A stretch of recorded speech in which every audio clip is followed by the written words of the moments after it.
live in the mob. Welcome this week. We have a very special guest this week. We have Joe Berry from Drag Week, and I want to have a round welcome for Joe Berry from Drag Week. So, thank you, thank Thank you you so guys. much, thank you so much for joining us, Joe. Um, this week, we kind of want to ask you about your experiences in Drag Week and how things about your car and where the car came from, what it started life out as, and you know what originally you know what the car originally was, what you did with it at some different points in its life, and how it evolved into the 6 second monster that it is now. So, Joe, why don't you give everybody a brief introduction about yourself, who you are, and about the car a little bit, and then we'll kind of start questions. Well, thanks for having me. I do appreciate it. Uh, for those that don't know, I have a 1956 Chevy. It's a 210 Sports Coupe, which is somewhat rare because it's the stripped down Bel Air, but it is a hard top. And it started life as just something my dad would buy and sell cars uh, years ago, and it ended up a car that no one was interested in buying. So that kind of transitioned into my first car, which ended up being what it is today, I guess you could say. Okay. The Go ahead. I'm sorry. So it wasn't necessarily like a barn find car. Maybe it was more of a family car. Something that was in the family. No, what would happen is my dad's brother worked for the police department in LA.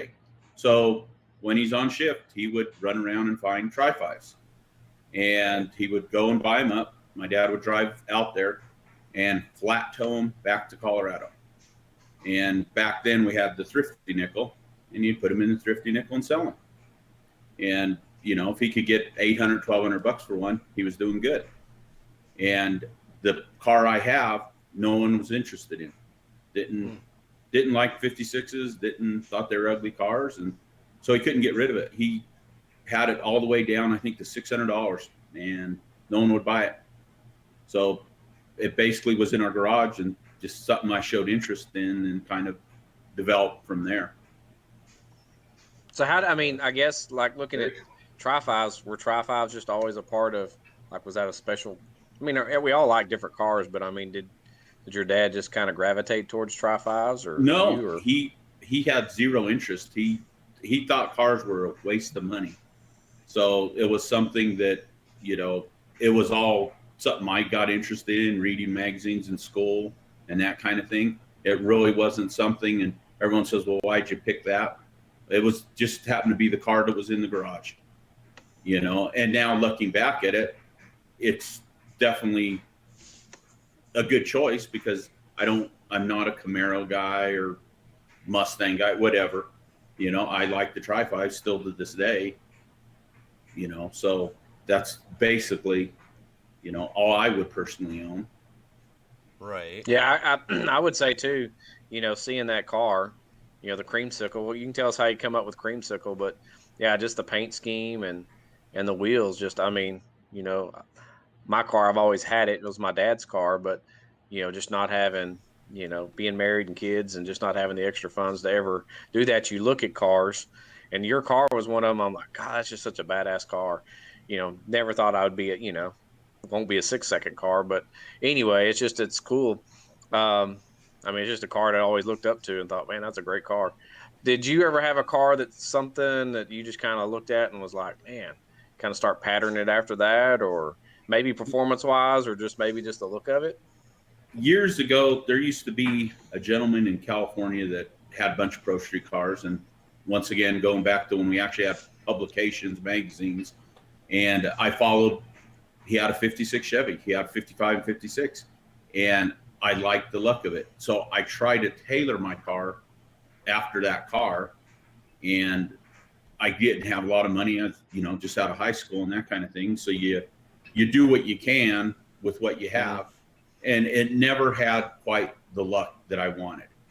It was fine for a pro street car. It had wild paint on it at one time, but it still just didn't have that the way it sat or anything like that. It just wasn't as cool.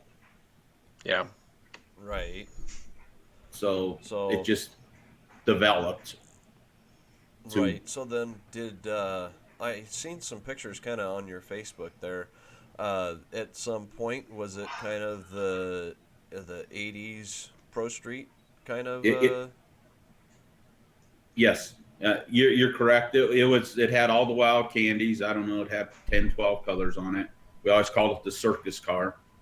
And we a buddy of mine had a Volkswagen that was painted that color, and he was on the cover of Hot VWs. I thought, well, maybe if I paint my car that color, I can get on, whatever magazine, But it really it was over the top. I still like the '80s paint schemes. A lot of people don't, but I still go back to that era.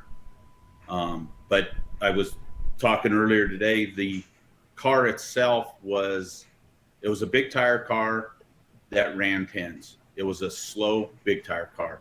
So if you had a big tire car back when we were growing up, it needed to be fast if you're going to put big tires on it. And needless to say, it wasn't fast. It was a 10-second car. So it developed into, as I watched over years and seeing what people were doing, I had Jerry Bickle. It's a Jerry Bickle car is what's underneath the body.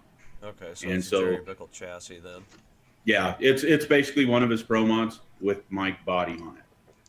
Now, is that an all steel body? I mean, It's all steel. As far as being like, everybody says like they're, steel roof and quarters, but if I remember right, doesn't your car kind of stick more to it's actually most of it's all steel? I have a glass hood, a glass deck lid, all the real glasses in the car. Every piece of stainless is on that car. Everything is real. I mean, we don't have the doors aren't cut out, all the regulators, everything. It's a real '56 Chevy. Okay, cool. Now that's And the that flippers goes up. work. And the flippers work. I think everything's getting out of whack. They used to fit really good when you shut the doors, but now I have to crack the window down a little bit so they close all the way down. Well, But, I got you. that adds a little bit of respect, in for me, I'm the guy that, when I hear somebody say, real steel car, that adds a bit of respect for, in my book, that, it's still got the original, glass in it. It's got the doors, the fenders. You said the hood and the deck lid are fiberglass, and that's understandable. Hood and fiberglass and deck lid, easy to take the deck lid off to get into the fuel cell, and the hood, taking that off, easier access to get in and work on the engine or whatnot. So, but that adds a big factor of, on the respect scale for me. Yeah, I think that's a struggle. I think that really is a struggle with today's cars. I had talked to Tom Bailey one time, and he mentioned, I think you and him were probably one of the original guys back in the day where when you did a drag week, it didn't really change a lot. Like he would say, hey, I just changed the belt and changed the tune and, change the tires. And, a lot of these guys, it takes them 3 to 4 hours, to get their car, to change. And I mean, they still ran fast, but for me to do that, I mean, that's a goal of mine to do a drag week. I'm trying to build it to do a drag week car, but it just seems like an Iron Man kind of thing, to do it. And that's just something that's kind of neat that you can really drive it. You can drive the car and not change much, maybe change fuel, tires, and whether you put a belt on a mechanical fuel pump and go out there and let it rip. I mean, that's just awesome. So. Yeah, hats off to you, man. I've always pulled for you. And I mean, I like Larry Larson because I think he's a good racer and stuff. And the little Chevy too was great. But, I always pulled for the Tri-Fives because I was always a Tri-Five guy. So, how did the car transform along the way? I know you said that, it was a car that, was on Dad's lot, didn't sell, and you showed some interest into it, and then it had turned into, a 90s Pro Street type car. Uh, how did it, make the transformation? Was it just kind of a, well, okay, let's go faster? What took you from that, car that was on Dad's lot to the 10-second, race car, to the 6-second, car that it is now today? Power. Well, back when we started, it was just a 2x3 car, back half car, big tire car with a little 331 cubic inch small block in it with a lot of nitrous. And we ran it like that. And the back then, we weren't really great at tuning things and burned up a lot of parts because of the nitrous. So Okay. it was apart more than it was together. And then as heads up streetcar classes started, that's what interests me. So like your NMCA, your PSCA, that kind of thing. So we started building the car basically like it is now, in the early 2000s to run NMCA Pro Street. Okay. When the car was done, because of the steel and the glass, it was overweight. It wouldn't have been competitive in Pro Street. So we started racing on the West Coast PSCA, which had a heavy street class, which the cars had to weigh 3,600 pounds. We were 3,620 back then. So it fit perfect. We still did some NMCA racing, which is clash racing, but we weren't super competitive because we were still a heavy car. We eventually, When you pardon say me? heavy, how heavy is the car actually? Right now the car in race trim, it's 3,750 with the automatic in it. It's Wow, 3,800 if we have the link up. Wow, 37 to 3,800 pounds, and here I am. I'm proud of my all steel car being 3310 with me sitting in it, and I got a full interior in it. But you've got a lot more steel in the car, so What's weird, what's always been weird, when the car was what I call circus colors, that car was barely tipping the scale, about 3,000, 3050. But it had fiberglass front nose on it, a lot more fiberglass, a lot less safety things. Because I think the Sports Coupe, as they rolled off Chevrolet's line, was what, 3,190, 3,200 pounds, if I remember yeah. right. I think it was like 32 feet. Yeah, something like that. Something like that. And it just, so we always joke about it is either the body shop put a whole bunch of Bondo in it, or the safety stuff just weighs way more in the car. I don't have that answer. We have a 56 hardtop, a Bel Air hardtop that we're building for my wife right now. And that car weighs about 30, 45 without her in it. So it'll be probably close to 500 pounds lighter than my car. And it has a steel deck lid on hinges and everything else, but it's like my car. So where the weight is, I can't answer that. I think the safety stuff weighs a lot more than we realize.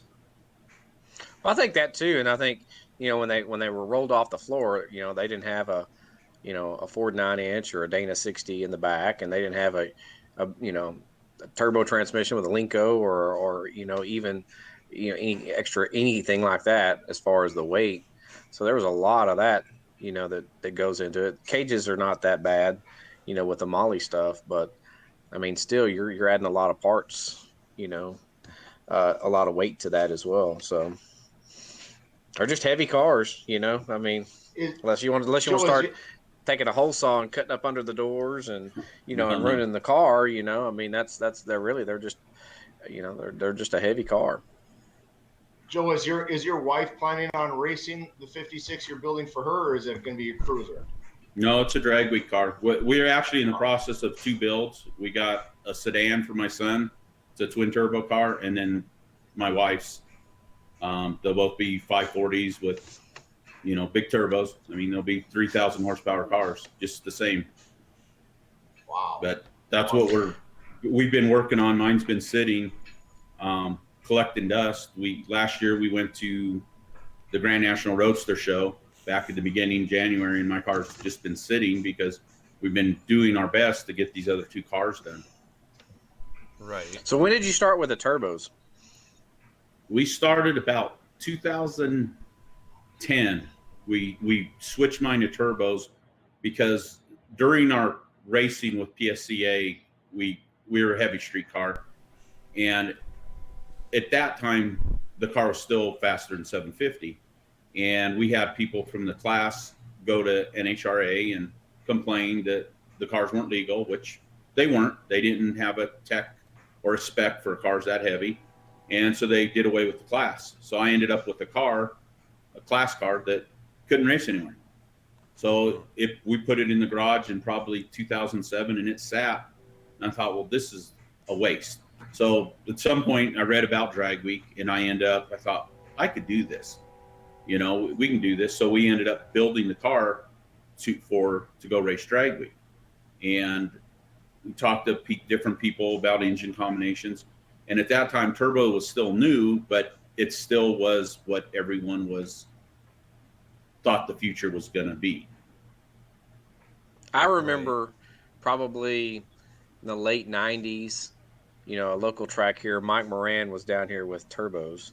Yep. And, you know, it just, I mean, it would sound mean, and and then it would just be a dog. It's like, man, if they'd ever get that figured out, you know. And I just remember, because you'd be like, you want it to make a pass, and then in Denton, you know, which is a close track to us, and they used to have the 275 record for a long time, but there's a guy named Tim Oswalt from down here in Alabama, Mississippi area, and he'd bring his little Mustang down here, and he would run, you know, small tire, you know, Outlaw Street, True Street, and he'd win them all. And it was a turbo car, and I'm like, holy crap. And it would just, you know, like I said, you'd be at the big end of the track, and you'd be like, holy crap, that thing is moving. And, you know, everybody was still a big nitrous. We had a thing called King of the Hill down here, and it was, you know, 700 cubic inch motors on, you know, 3 kits. And, you know, they were running 550s, you know, back in the day, you know, and that was fast. You know, and then now it's just crazy, you know, the turbo stuff, and you know, I know, you know, the show on TV, they're going, a lot of guys are going to Pro Chargers, but what they're missing is those Pro Charger setups are, you know, they're saving 400 pounds on a race car. So the turbo cars are giving up 400 pounds. That's a ton of, I mean, it's a ton of weight, you know, so it's not that they make more power, you know, and I was a Pro Charger guy. It's just the turbos. They definitely know how to move the heavy stuff. Yeah. The technology has come so far with the turbo stuff that the cars are competitive being a turbo versus the way they were before, because they were like a hit or miss when they first started. It may make a pass and maybe not. And now we've come up with, the cars have so much power, no one can figure out still how to manage it. I mean, the cars are extremely fast now, but they still aren't able to manage the horsepower. I mean, when we started building mine, Chuck Samuels, basically, I don't know if you guys are familiar with him. He owned a company called Fast Times Motorworks, and he built all the motors in Chicago for all the street racers. And at that time, that's who I went to build the motor, because he was familiar with drag racing as well as boat motors, because the boat motors guys are the hardest on their motors, from what he said. So that was my choice. And when we started, he goes, you will never use all this horsepower. And I'm thinking, yeah, right. You don't know what you're talking about. We're going to use all the power. And he goes, will throw out 500 horsepower. Right. And I thought, yeah, you're crazy. But once we started doing it, the car cannot handle the power. I mean, you can only put so much to it before it'll blow the tires off it or whatever, before it won't make a good pass. And it just, everything is power management versus trying to make power. Mm-hmm. Yet when we started, everything was, you try to make the most horsepower possible. Now it's strictly power management. So what you're saying is kind of at the moment, you know, the power building side of it has progressed far enough that now it's a matter of the the tires being able to hold the amount of power, whereas before, you could make as much power as you possibly could, and and so long as you could get it through the drivetrain, it was working pretty well. And And now you come to the point where there's not enough grip to hold hold the power. Well, and it's not necessarily grip. It's a fine line between having wheel speed, because you can't go out and dead hook a car. It would never work. It would unload the car and the run would be done. So you have to be able to compromise. You have to have a certain amount of wheel speed, yet you still have to get the car to move forward. And right. to do those two things, it's easier said than done most times. We see all these drag radial cars go out there and make these insane passes on a track it's amazing how they glue it. Well, and you see a lot too. I'm sure you got it in your car, but that's why a lot of people do G meters, accelerator meters on these cars, so you can see. So it's not so much, it is power management. So you want to see when you can take power out or add more power, because you can see what the car's doing and see what the suspension does. And so there's a lot to that. Used to, you can still do a drive shaft speed, but really it's a G meter to see it. And that's stuff that I'm learning too with the drag radio stuff. Is the cars are just set up different. I mean, used to you'd want it to sit on the back tires, and actually go down the track, and that's what you would see. Now it's not even that. It's bringing your instant center all the way to the front of the car, and then you're talking separation between the top of the tire and the suspension. So you'll see it move like that. It's just nosing the car down instead of doing it this way. To make the pass. They're actually making the tires stay on the track and go. And so there's a huge. I mean, like I said, it's just changing. That's why I always tell people, hey man, you're gonna watch some really cool stuff.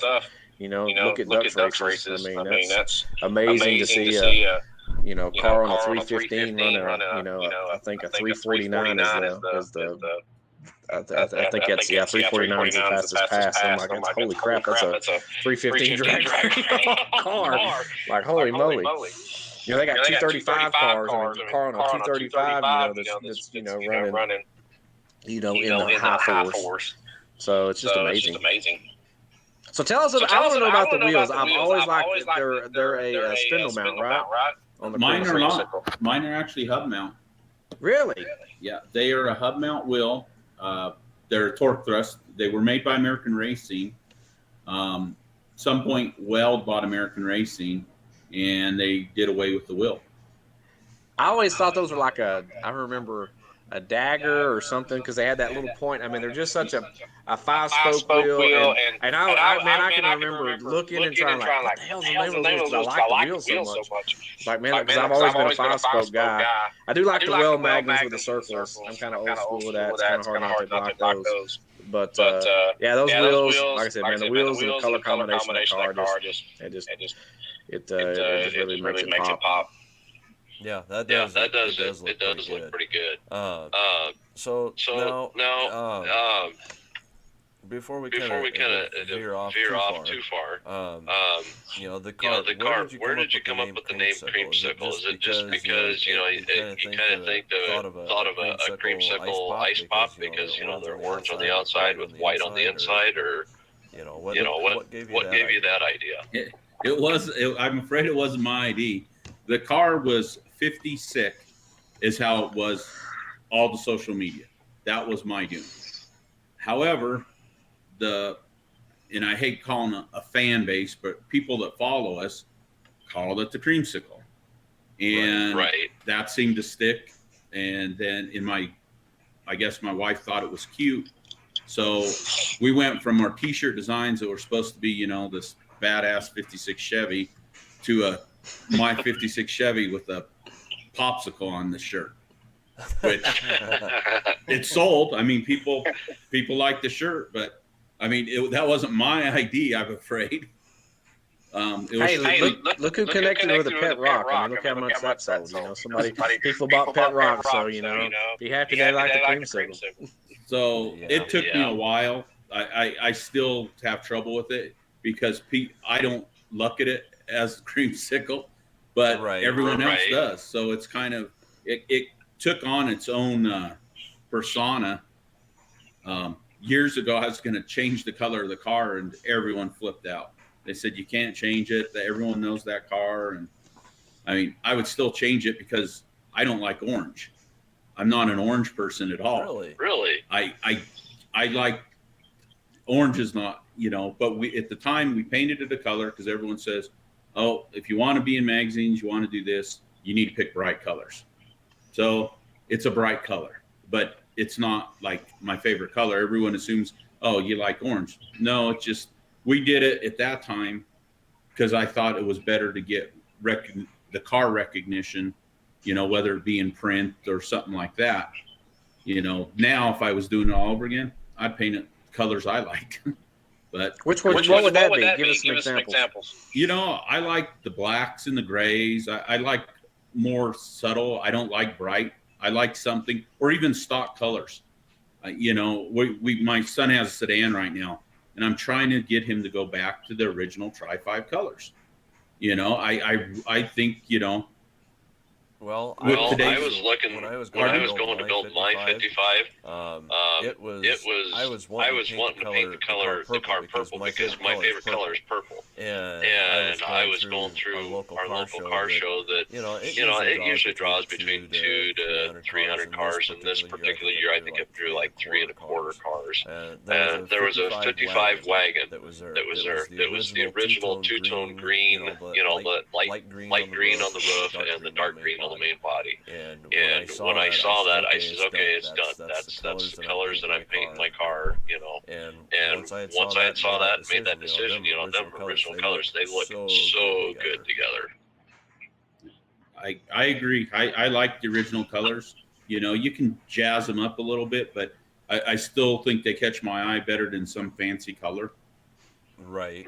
Well, see, that's what I always thought about Joey's car, because the Gold Digger, when I first saw that, I'm like, man, that's original colors. It's got to be, because there's a paint scheme in 56 that looks just like Joey's car, or did before he just painted it. And that's really appealing because you got the power of the speed, but it's still got that little bit of class of what it should look like. Yeah, so a lot of the backstory with that is my dad broke 2 horses for a guy, and that's how that car got painted back in 1980. And so, and I'll tell everybody the colors on it, the old colors, because the new colors are different. Because it was funny, because I'd be on all these forums, and everybody like, oh, that's original colors. It wasn't. It never was. It was a Ford color. Both of those, that gold and yellow on there was Ford. And I just used to laugh when people would just get so aggravated. I'm like, no, it's not a GM color. It's a Ford color. And so that's how that car got painted. And until now, and it does look like Granada gold. And yeah, it was so another friend of my dad's, which I wish I really would have paid attention to him. He's built a ton of cars.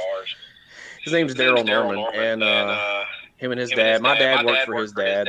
And he was just a really genius guy. He's won several, I don't think Riddler awards, but he's won some really high end, like first places in Houston and stuff like that, and Dallas and a lot of places. And he's the one that actually, my dad was like, I'm choosing between these colors, and he was like, Daryl said, pick that one and that one right there. I like those two, and that's how that car got painted. And but yeah, it's not original at all, but I like it. I was gonna paint my car blue and white at one time, and my dad liked to vote. He was like, "Don't paint that car. It's looks so different." And I'm like, "Yeah," but I'm glad I didn't.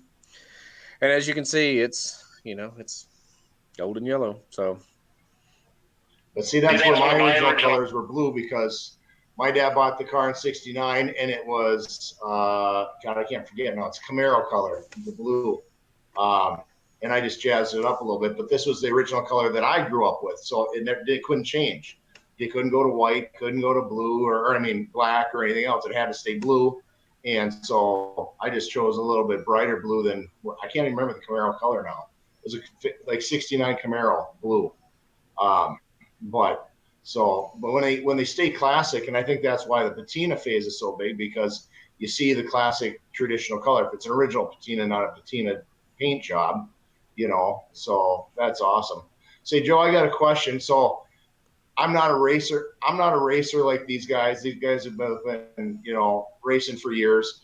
I got out of cars for many years because I was running a business, raising kids and whatnot. I always loved Tri-5s because I was brought home from the hospital in this car. So I've always loved the Tri-5. I got to rebuild it. So my question is, because I found you on the Instagram page, because that's where I started finding things and getting back into this. And so how has social media affected you and what you do as far as racing and as the business and just being a personality? Well, I'm old, so I hate the social media. I'll be honest. I don't do it. And I don't regularly do it, as you probably can tell. But it's a huge deal. It is everything today. And I hate saying that. It sells shirts. It gets you, obviously, the publicity you need to get vendors, get manufacturers to support you, whether it be parts or money.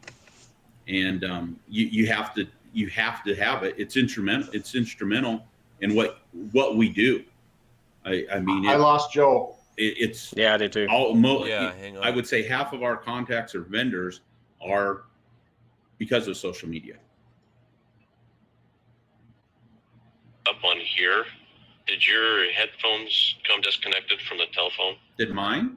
There it goes. There we go. There we go. There we are. Okay, we couldn't. We lost you after about 2 seconds. Uh-oh. No, I lost you guys. Yeah, I think we're all right now. Somebody must have called. Uh-oh. Somebody's got connected to somebody's phone got connected to the car. Okay. Can you guys hear me? Yeah, there we go. I hear you now. Yep, we got you now. I'll bet you what happened. I bet your phone got connected to somebody pulling up with your Bluetooth on your car. Yeah, well, right now my son's loading up a motor to take tomorrow to the engine shop, and they're juggling vehicles, and I can see him driving past the window here, and depending on which vehicle he started, I'm sure it connected. Oh, okay. Yep. Well, so my apologies. I could hear. Yeah, now we got you back. No. No problem. So all I heard is that you were old and that you hated this stuff, and we'll go from there. I don't like social media. I really don't. I don't like having to make the time to take pictures, post pictures. So I usually don't. I catch hell from everyone. Well, you need to post this. No, I don't. But it is a necessity. It's instrumental for what we do with the racing. It sells shirts, sells hats, sells merchandise. It keeps sponsors happy. You promote their product. If you get a big enough following, it definitely goes a long ways. I don't understand it, I guess. And I guess it's my age, because everything we do, most of the racers we race with are generally younger. It's a younger group, and my son included, and they know how to post it, how to hashtag it, how to get the best result from it. And I don't have time for that. It would be great, but we still have to. I still have a business that I work at every day.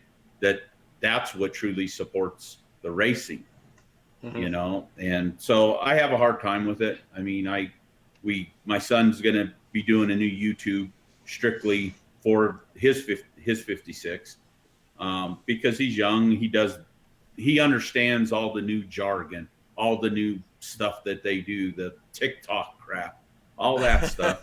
And I'm sorry, hopefully I don't offend anyone, but I just don't get it. I mean, I'll repost the video he does. He thinks it's funny, and I'll post. I said, I don't know what the hell this means, and people say, well, we'll explain it to you. And I said, well, no, that's okay. I could see that it's way outside of my wheelhouse. Right. Well, this is this is fledgling for us. I mean, we're trying to do this podcast for our Facebook, group, and I've made so many good friends doing this, because it's truly about just people with knowledge, sharing the knowledge, and maybe one day our paths cross and I can walk up to you and shake your hand. Hey, I know Joe Barry. We had a talk. This is great. It's what it's about. I've gotten more into the Instagram, and it's not about just my car because I want to post other people's stuff, but it's once again, like you said, every day I don't want to wake up and go, oh, I got to post this, I got to post that, right. And you have to do it. I've got a lady that does the Instagram for my own business, because for that few $100s a month, she takes care of everything. All I got to do is send her the pictures and the videos, and she does it for me and does the hashtags. But I'm actually getting pretty good at it, so I might have to fire her. But it's a good time. But I said that's how I got to meet you. So obviously that's kind of why I asked, because I started to follow other people, and it's funny how people that reach out, like you talk about sponsors. Now, obviously, I don't need or have any sponsors. My wife cooks me dinner once in a while, but I tag my fuel injection, I tag Holly or whoever I want to for something, and it is fun to see them come back with the likes or give you a comment. Like I just did cutouts because I have real quiet mufflers. I wanted it louder to roll into a show, and I tagged Kindigit because I put Kindigit's cutouts on it, and to have them come back, I made a reel because I've learned how to do the Instagram reel, and they came back with a nice comment. Was that so that you could have the sound of a big engine, even though you have just a little bitty? He went there. And he went. Did you see that? Little he bitty, went there. 155 blower. 177. Oh, 177. Lion 177 root supercharger. But the feat of isn't the blower or anything else. It's the fact that I've got a 1/4 inch under the hood left to use. That's about it, and without cutting the hood. So you know what? And yeah, to roll into the show nice and quiet. I'm not a low rider. I want to hear the music. I want to hear the thumping, and I'll tell you, it's a lot of fun. Well, I'll even add a little bit to the social media. So most of you know that I do a lot with Chris on our YouTube channel. 6 Nails, but there used to be 3 of us, and so there's a guy named Spike and myself and Chris, and we all did it. And I didn't do a whole lot of it. They were more into it more than I kind of participated. But Spike died at 48 years old, and now I look and it showed me value that now I can go back and I can still see him on doing videos and racing and stuff like that. And that's kind of where I was like, oh, you know what, this is stuff. It's not a me moment or nothing like that, but something happens to me, my kids will be able to pull me up and look at it, or people that, hey man, I saw him or whatever, saw the car. I mean, it's kind of timeless. I don't really like Facebook, honestly, but I do it because when I go places and I post pictures and places I've gone, and at the end of this month I'll be in Lake City, Colorado, riding some trails and hitting the mountains up there with my kids. So I started seeing a little bit more value, and I'm old school like you, Joe. I work with technology, as my living, and I just don't even want to look at a computer when I get home. I'm like, I don't even want to see it. But I'm making a little effort, for myself, just to do this, and it is fun. It's fun out there to get with your buddies and cut up and work in the garage and all that stuff too. So without getting too far away from our subject and our topic here, with Joe and whatnot, tell us a little bit, drag week. What does it take? I mean, Joey and I kind of understand like valve springs and stuff. Them things are like my small block. I'm sitting right around 300 on the seat. And I would assume, something like yours, and the biggest the valve I've got is like 218. I'm assuming that your valves are probably closer to 275 or 3. What kind of spring pressures are you running, and what's it take to keep the thing alive during drag week? Well, first, the spring technology's changed so much from when we clash raced. So the springs are, and I hate saying this will be the second time I've said it today, are pretty much a non-issue with the technology. We run a spring, it has 350 on the seat, pretty mild camshaft, and how big of a lift is the camshaft on it? Is it like 600 it's like, or? No, it's in the sevens. It'll be 750, 770 lift cam. Okay. But they're gentle on the valve springs. They aren't in a real aggressive lobe. So the duration is shorter on them. Correct. Okay. So that's kind of that's the beauty thing of the turbos, is you don't have to run, in a big block. You don't have to run almost a 1-inch, lift on there to do it. That's the beauty of a turbo car, over other things. Go ahead. I'm sorry. No, you're good. Speaking, just like that, before drag week, we'll run just a 1.7 rocker arm on there. If we're going to go do an event or grudge race, something like that, we'll put a 1.8 rocker on there because it doesn't matter. We're not driving the car. Well, it's fine with the 1.7s, and it makes good power with the 1.7 rocker arm. It's just easier on the valve train in respect to the valve spring itself. Rockers, everything has a cycle life, and you learn that over the years. I mean, it wasn't something that, because you can't call a manufacturer and say, okay, how many runs or how many miles you think I'm gonna get on the part. They'll tell you, I don't know. So you basically learn from doing it, and you need it to break to come back to figure out, okay, we know it breaks here, so we need to replace it here. So whether it be at 500 miles, 1,000 miles, however you want to do it. We like for rocker arms, every other year we replace rocker arms, regardless if anything's broken or not, they get replaced. Lifters, it's once a year. Lifters, it'll devastate your week if you have a lifter failure and you don't catch it quick enough, because if they get jammed in there where you can't get them out, get them pulled out and changed out, you're done for the week. So right. you really, and it's once again, it's something that it's a sound you hear, and then once you hear it once, down the road where you can, as soon as you hear it, you shut that car off, and usually you can pull the lifter out with a wire and drop another one in and go down the road. Okay, are they set up now? Are the holes in the head, head deck, are they big enough to pull the lifter up and out of, or is it still, you got to at least pull the intake to get to the lifters? Well, we run a Big Chief style cylinder head, and it has a big hole in the front and a big hole in the back, and basically each cylinder head's the same from side to side. And what we can do is we can usually drop the first two down the hole.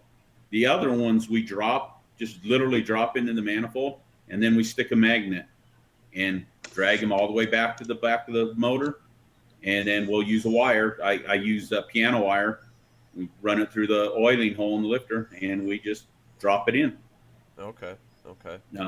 We and my son, we can do them probably hour and a half, 2 hours if we need to do a full set. I mean, we're pretty good at it. But we run a QA lifter too. You aren't dealing with a bar where you have two lifters you're trying to drop in at once.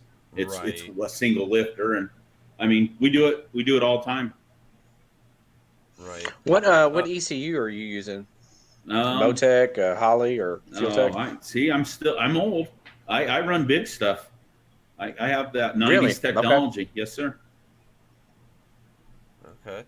Now, as far as when you go on drag week, you see a lot of guys that they have, some street tires, they have slicks, I mean, is it where you think that, do you run a set of slicks and drive it throughout the week, or is it, you've got a set of Mickey Thompson, ET Streets or something, or Sportsmans that you drive the car on and then, throw the slicks on, or is it drive on the slicks when you get to the track, swap them side to side to straighten the grain out and go? When we first started doing it, Hoosier made a tire. It's called a QuickTime Pro. It was their DOT version tires, a 35 tall tire. And I could get a set of those tires. We raced and drove on that tires. They'd last pretty much 2 drag weeks. Well, they discontinued that tire somewhere in the last 10 years. So then we started racing and driving on slicks. The problem with the slick is it'll only last maybe 2 or 3 days, and it'll eat through the tire. So you end up having to put a slick on it. So what we did is Mickey Thompson, somewhere in the middle, came up with a race tire because the Sportsman's too stiff to try to suck it down and put underneath the quarter panel of the car. Right. So Mickey Thompson came out with a tire, what they called a race tire, but it was great to drive on. You know, had some grooves. It still sucks in the rain, but so we'll switch. Pardon me? I think it's the ET Street is what they've got. It was an ET Street, which they've discontinued that tire too now. Okay. So what we've planned on doing is running like a truck tire, like a 37-inch truck tire, and just put that on to drive from track to track. So when we're in the rain, the car's a little safer because it's just, I mean, you pray the entire time driving in the rain on slicks because anything happens. Mailboxes come out of nowhere. Yes. And I was and I mean, mine was on a DOT radio. But did you run tubes on the QuickTime Pros? Because I ran a QuickTime Pro, and then I got stuck. Ran over something, and got a hole in the tire, and it's flat. Nobody, you have to basically, plug the tire because you can't patch it. So go to Walmart. But I remember that day very well, and it was like, oh, that sucked to try to, without. And I ended up calling AAA to come take me back home. But then I went to Walmart and got a little plug deal. So I'm like, if I'm ever out and about, and you're screwed, because you can't patch it. And then of course, the car's stuck up under the tire. Who's going to lift the car up, drop. I mean, you can let the air out and get it out of there easier than a radial. But yeah, it sucked. It's when we've had a flat, what we do is we'll jack the car up, pull the outside bead lock off. We'll obviously find the hole, pull the outside bead lock, pull the tire out away from the wheel, put a patch in there, and just slide the one side on. Leave the tire on the car the entire time, and just do it that way. It's the worst part is you got to get the car high enough so you can get the rear end down to get the bead lock comfortably, but that's the easiest way to do it for us. As far as we kind of talked about tires, we kind of talked about a little bit of this stuff. What is drag week, your preparedness, is it you bring everything in the kitchen sink, or is it just kind of you bring some essentials, a Craftsman, grandpa's toolbox, and you have your basic socket, ratchet, wrenches, and a few specialty tools, and your piano wire, whatnot for the lifters, and or is it in the trailer, are you bringing everything in the kitchen sink? No, I mean, it's very limited tools because we use a Harbor Freight trailer that I don't know what the capacity is, but we've maxed it out for so many years. So I mean, we'll bring some, basically a full set of sockets, some open end wrenches, some screwdrivers and pliers. I mean, it's very limited. If there is something specialty that we need on the car, we obviously will bring that. Like we bring a valve spring tool, things like that. That it's a necessity because you can't fix it without that. Right. But beyond that, we don't. When we ran Elenco with the clutch, we would bring the clutch machine so we could regrind clutch discs if we screwed up and missed the tune-up. But beyond that, we're very limited on tools. Well, I think what's kind of neat now is the industry's helped, in some things. Like now you can buy a cordless, Makita air pump, and so you could have an inverter on your car. I'll probably be, reaching out to you when I get close to this deal. But you've done Colorado Drag Week too, right? You've done. I have the Rocky Mountain. Yes, sir. It seems like that one's a little bit harder than the Drag Week.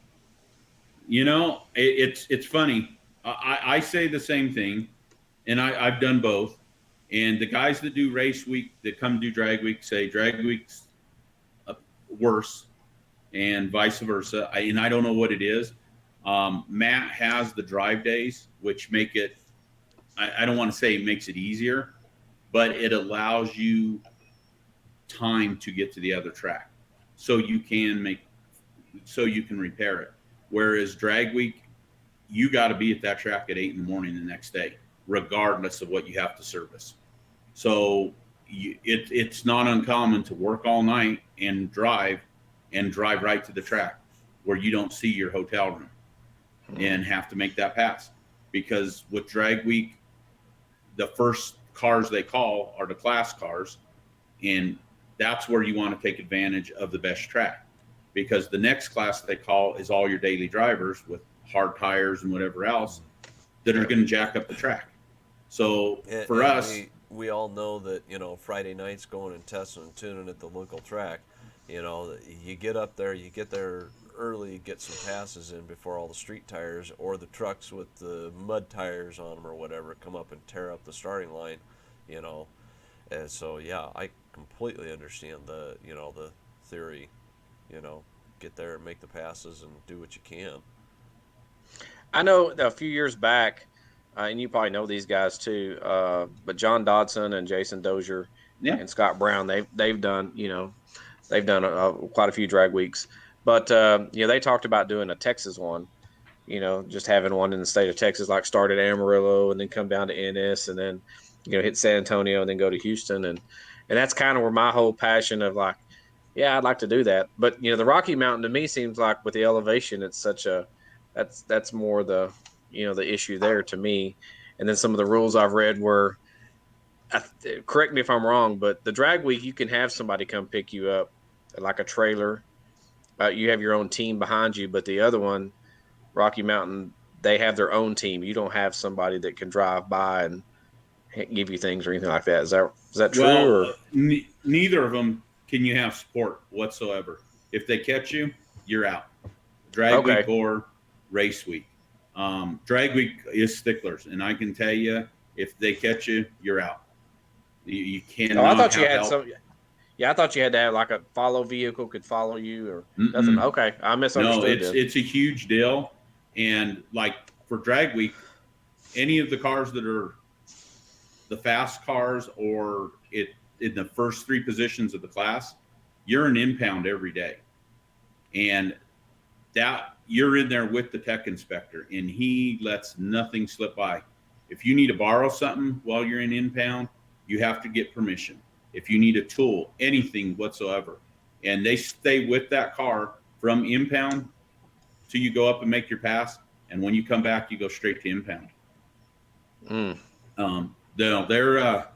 had a tires that we ruined a tire one year, and Mickey Thompson overnighted me to the tires. Only one tire showed up, and I thought, well, what am I going to do with one tire? So, but a good friend of mine, Tom McGilton, he had enough room in his trailer, and I said, hey, Tom, will you haul this trailer? I didn't ask for permission. Walked over there, gave him the tire because I didn't want to leave the tire at the track. And the tech people see me, and they went over there and they sealed the tire and told me if the seal was broke on the tire because I used it, that I'd be disqualified. Wow. It's very strict. I would say race week is less strict in that response with that. Race week, they Matt's good guy. I mean, they will haul fuel for you and things like that. Like if you're running E85 or stuff like that, which makes it nice because it's harder and harder to get. And I guess from this, what I've told this year is they're in areas where you can't get E85. They're struggling to get it. That's unheard of with drag week. No one's hauling anything for you, or you'll get disqualified. Wow. So now we're fast approaching an hour here. So I kind of want to ask one last question, and we'll kind of rabbit trail a little bit here, and then we'll wrap it up. On drag week, is there anybody with whether, because we all kind of hear that there's a little bit of a rivalry between Jeff Lutz and Larry Larson. Evidently, Jeff Lutz doesn't really care for Larry Larson very much. But is there anybody on drag week that you have a bit of a rivalry? Maybe not as bad as Jeff Lutz and Larry Larson, but is there somebody you have a rivalry with? Whether it's either well, I've got the faster car, or it's something along those lines where there's a little bit of a rivalry there. I get along pretty much with everyone. I enjoy that. I like people. If anything, I would say me and Tom Bailey, we will go back and forth from the standpoint is I'm not a fan of carbon cars, lightweight cars. Right. Obviously I have a still car, and so me and him will go back and forth over that. It doesn't take anything away from him. He's fast and he still does what I do. It's a car that he picks. I'm very conservative with what we do. I mean, I can go up there and I can go 70, 200 plus miles an hour all week long without any effort. Where Tom, he is balls to the wall every pass. He will set it on kill regardless if it's going to blow up.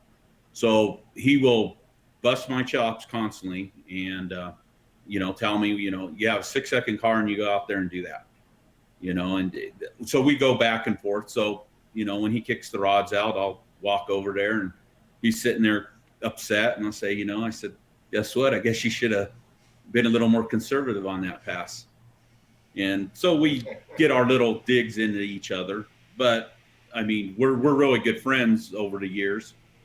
And, but I would say that's the biggest thing, because I like being conservative from the standpoint is I don't want to have to work on this stuff. But I think your car is broken. Completely different than theirs. I mean, to me, yours is more of a real street car compared to his car. And even Jeff Lutz's car, what I've seen of that one, or, Larry's car seems to be, you and Larry's car seem to be more real street cars from what I've seen. I've never looked at y'all's cars up close, but it just seems like they're more, no extended wheelbase, nothing like that, The original group, which was me and Larry and Jeff, if you'd put those 3 cars together, they would have put a show on all day long. I mean, the cars were within 1/10 of a second of each other, all within a couple hundred pounds of each other. And that was a perfect group of cars. But as with any heads-up racing, everything, it just keeps on going. It becomes, endless with money. Yeah. Right. It continually progresses, and it gets to it almost gets to the point of who's got the deepest pocketbook, and is willing to spend the most to do what they can, and go as far as they can.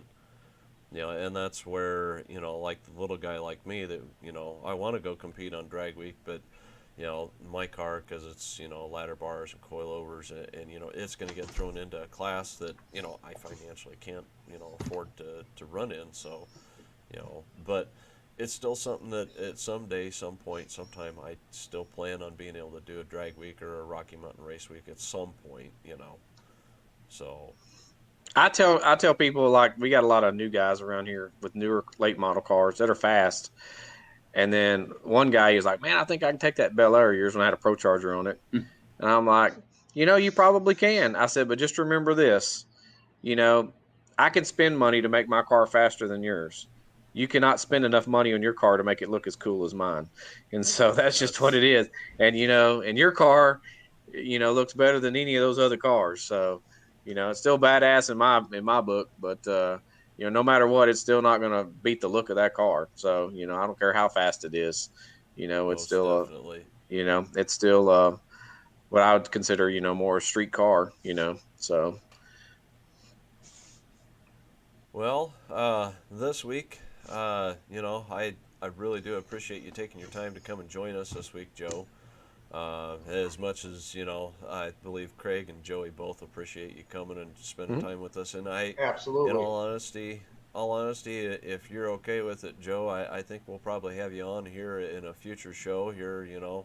Maybe in a couple months or so again. Because there's only so much you can delve into it, in one show. And I know I said that I try to keep it, somewhere around a half hour, 45 minutes, and we kind of talked and fast approached an hour. And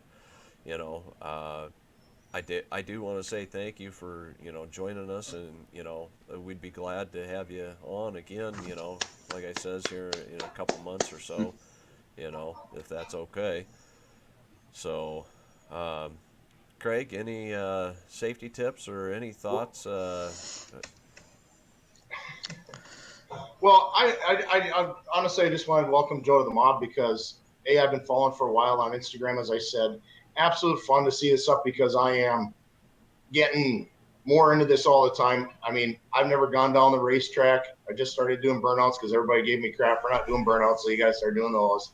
But tires are expensive, for Christ's sakes. But nobody says the biggest thing, burnout contest burnouts. Just do a burnout. Put your heel toe and just run it up and just do a little burnout to get some smoke off the tires, and then just roll into it and do a rolling burnout. Right. And you'll be good. So, and start out Joe, in second gear in the stick shift. Yeah, got to do that. Joe, just like I said, welcome to the mob. Hopefully you can find some fun in the page. We do a lot of razzing. I think you already kind of hinted that you understood with the smile on your face about the hard top deal that we got going on once in a while. So, yes. And be honest, that's something that I started that, I don't know, 5 years ago or 4 years ago, because I would put in hardtop rules on everything because I'd see something. I'm like, ooh, hardtop rules. And then all of a sudden sedan guys started getting a little butthurt. So then it started going back and forth, and, we have a little bit of fun with that once in a while. So, but yeah. I'm not guilty of any of that. I'm not guilty of any of that. I don't stir the pot at all. You are the lighter fluid to the flame. You are the lighter fluid to the flame. So, hey, but look, I wore it's gonna be good. Daniel's shirt to so you didn't feel overwhelmed with hard topness.